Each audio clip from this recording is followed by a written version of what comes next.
Стыхійная пратэсная акцыя ў Брэсце традыцыйна ўжо якую нядзелю запар праходзіць надзвычайна спакойным у астатнія дні брэсцкім Арбаце, вуліцы Савецкай.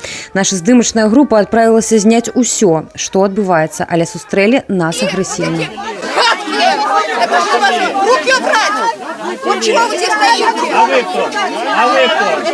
Да слова пра тое, чаго мы тут стаім, пачуць ад удзельнікаў акцыі, іх думкі і меркаванні самыя рознабаковыя. У нас нельзя гулять, у нас нельзя дышать.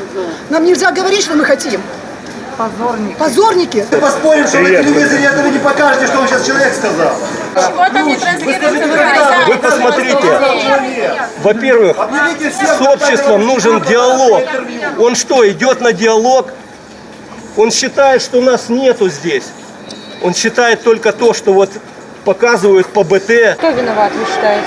Кто виноват? Они, те, кто лезут на милицию. А кто еще виноват? Если данная категория считает себя правой, нужно начинать не подставлять молодые, умные головы под палки, а начинать с пропаганды, с агитации, где-то выпустить каких-то несколько десятков тысяч, а то ли миллионов воззваний.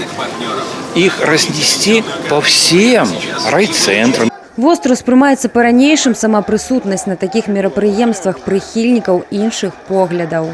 И вас устраивает ваша зарплата, ваша работа? Да, меня устраивает. А что вы здесь делаете? Отвечу еще раз. Можно узнать. Отвечу еще раз. Меня беспокоит то, что происходит в нашем обществе, в том числе насилие, в том числе протесты. Алексей, насилие с чьей стороны? С обеих. С обеих. Да. А вас не беспокоит, что Ну, вы же не дали мне еще ответить. Дайте отвечу.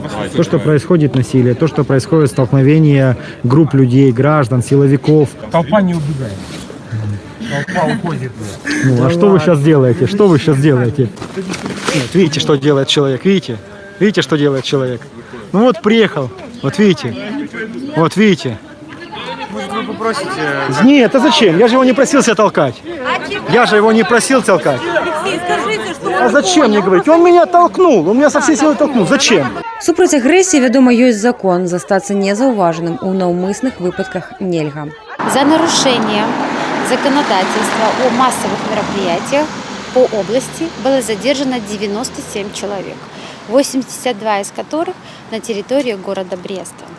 Также необходимо отметить агрессивность наших участников так называемых мирных акций. В момент задержания сотрудниками Ленинского РОВД участника несанкционированного массового мероприятия на них напали протестующие женщины, которые хватали за форменное обмундирование, одна из которых, в частности, порвала куртку сотруднику милиции. Напрамак руху калоны ў нядзелю можна назваць хаатычным паводле дадзеных Управлення ўнутраных спраў брэсцкага аблвыканкама. На мітынг выйшлі парадка 300 чалавек. Софія Бережная, Владимир Казакоў, тэлерадыёкампанія «Брэст».